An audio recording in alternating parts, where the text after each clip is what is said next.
Kahit pagbali-baliktarin natin ang rules of the Senate, walang nagbabawal sa kahit sinong senador na magpahayag sa pamamagitan ng privilege speech kahit tinatalakay na sa komite ang paksa tulad ng flood control. Mr. President, tulad ng kanyang motion to dismiss, nag-imbento na naman ng hilaw na rule si Senator Marcoleta. Colleague, the Senate President pro tempore wishes to avail of the privilege hour. May we recognize Senator Panfilo Ping Lacson. The President pro tem, Senator Ping Lacson, is recognized. Thank you, Mr. President. Mr. President, distinguished Majority Leader, thank you for allowing me to have the floor on a matter of personal and collective privilege. Much as I would like to abide by the elders, what my elders had taught me, that, and I quote, silence is the best response to nonsense. I'm constrained to take the floor to set the record straight and correct the prevarications spewed on this very floor by one of our colleagues, namely Senator Rodante Marcoleta. While in his two recent privilege speeches, he mostly referred to this representation as the BRC chairman, in my manifestation today, I will refer to him by his name. Like on many past occasions, I could have effortlessly dismissed Senator Marcoleta's statements as I refuse to dignify his ego-driven provocations. But when the attacks shift from professional to obsessively personal, I must shut the whole political circus down, firmly, completely, and without ambiguity. Dahil gusto din lamang ni Senator Marcoleta na lagi siyang bida bilang dating chairman man ng BRC o sa usaping West Philippine Sea o anumang issue involving China o dili kaya ay sa usaping restitution na mag-asawang Diskaya, siya na nga ang tunay na bida sa aking magiging pahayag sa mga sandaling ito ngayong hapon. Memory is short, Mr. President. With that said, and with your indulgence, let me refresh our memory on the historical background of the animosities, or shall I say, why the gentleman from Tarlac and Pampanga, Senator Rodante Marcoleta, has become so obsessed with tagging and bad-mouthing this representation, as he has become obsessed with defending China in many fora, like in the confirmation hearing of 35 senior officers of the Armed Forces of the Philippines, but especially when he interpellated our distinguished colleague from the majority bloc, Senator Francis Kiko Pangilinan, when he sponsored and defended Senate Resolution number 37 last February 2. So obsessed that he had to resort to rigorous stalking of all my interviews and social media updates, nitpicking from every statement I uttered, and tricking this august chamber to cry foul, armed with nothing but his draining litany. Since Senator Marcoleta apparently knows every word I say in my media interviews and every move I make in this chamber, napilitan akong balikan ang napakaraming pagkakataon na ako ay naging paksa ng kanyang mga personal na atake. Perhaps, Mr. President, it started when this representation inquired about Senator Marcoleta's hilaw interpretation of Senate rules relative to his motion to dismiss in the impeachment case against Vice President Sara Duterte last year. Thus, on August 6, 2025, I manifested my inquiry regarding Senator Marcoleta's arguments calling for the dismissal of the impeachment case against Vice President Sara Duterte using Section 135 of the Senate rules.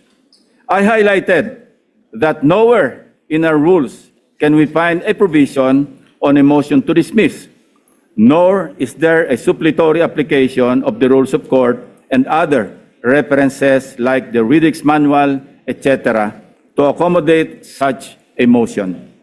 I merely raised a parliamentary inquiry into how we can deal with the said motion to dismiss an impeachment case, given that we were then constituted as a legislative body in plenary session and not as an impeachment court. It was supposed to be a simple parliamentary inquiry from what I considered then, and I quote, medyo hilaw na interpretation ng ating Honorable Marcoleta, unquote. Ewan ko, Mr. President, simula nang nasopla ko si Senator Marcoleta sa floor, ay tila nagtanim na siya ng poot sa kanyang dibdib. On August 20, 2025, I delivered my first privilege speech entitled Flooded Gates of Corruption to bring to the attention of the Senate and the Filipino people the syndicated corruption in the implementation of flood control projects.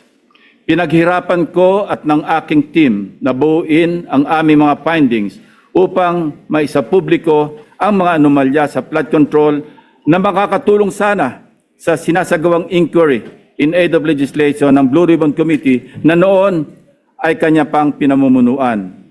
Ang hindi ko inaasahan, minasama pa ito ni Senator Marcoleta sa pamamagitan ng kanyang TV program noong August 29, 2025. Panoorin po natin ang mga portions ng video.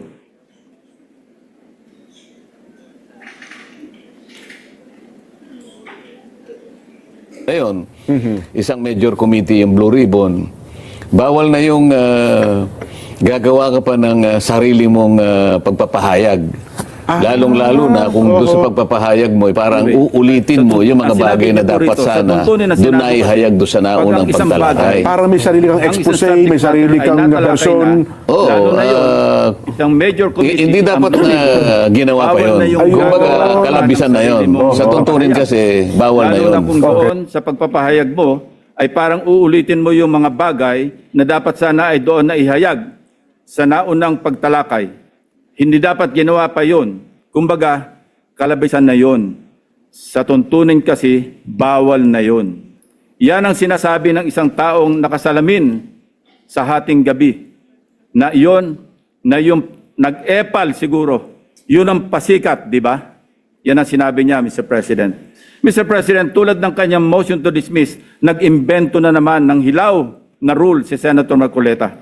Kahit pagbali-baligtarin natin ang rules of the Senate, walang nagbabawal sa kahit sinong senador na magpahayag sa pamamagitan ng privilege speech kahit tinatalakay na sa komite ang paksa tulad ng flood control. May natapakan po ba akong ego sa aking privilege speech na naglahad sa kauna-unahang pagkakataon ng mga konkretong ghost at substandard flood control projects?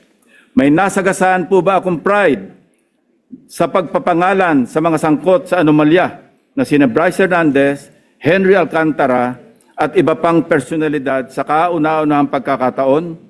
If yes, I refuse to apologize and feed on Senator Marcoleta's ego and pride. On September 9 last year, after the leadership change and subsequent reorganization of Senate committees, including the Blue Ribbon Committee with me as its chairman, hindi na lalo nakamove on si Senator Marcoleta. I was met with a barrage of undue criticisms by the former chairman, Senator Marcoleta. Much of it characterized by a profound lack of respect for both this representation and the Blue Ribbon Committee. During the 23 September 2025 public hearing of the Blue Ribbon Committee, Senator Marcoleta disrupted the proceedings when he raised what he called a prejudicial question on my impartiality as the chairman, following a media interview where I simply answered a question about which among the source persons, in my opinion, between his favorite Diskaya couple and Bryce Hernandez of the famed BGC Boys appeared more credible.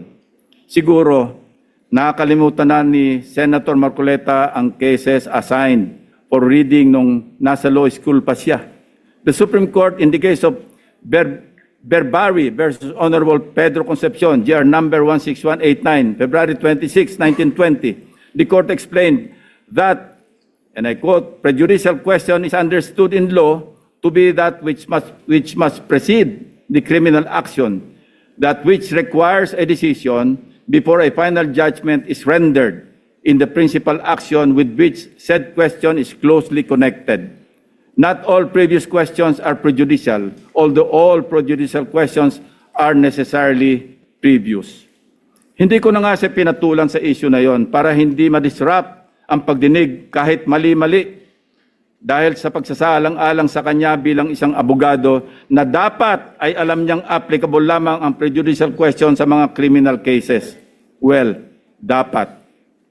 He exposed his ignorance as a member of the bar, particularly on the revised rules on criminal procedure, even as he invoked the issue of impartiality at the top of his voice and out of order and decorum, continuously interrupting the chairman and everybody else, while shamelessly appearing to act as counsel for the Diskaya couple, without even disclosing before the committee members that one of his family members was an independent director of insurance companies that provided bonds for contractors owned by the 207 billion peso flood control contractors, Curly and Sara Diskaya.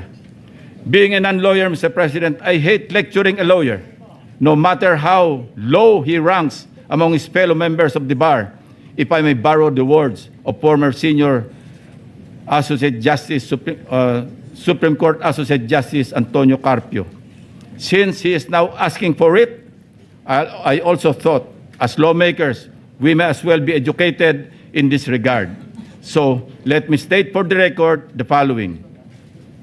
Under Rule 111, Prosecution of Civil Action, Section 7 of the revised rules on criminal procedure, the elements of a prejudicial question are A, the previously instituted civil action involved an issue similar or intimately related to the issue raised in the subsequent criminal action, and B, the resolution of such issue determines whether or not the criminal action may proceed.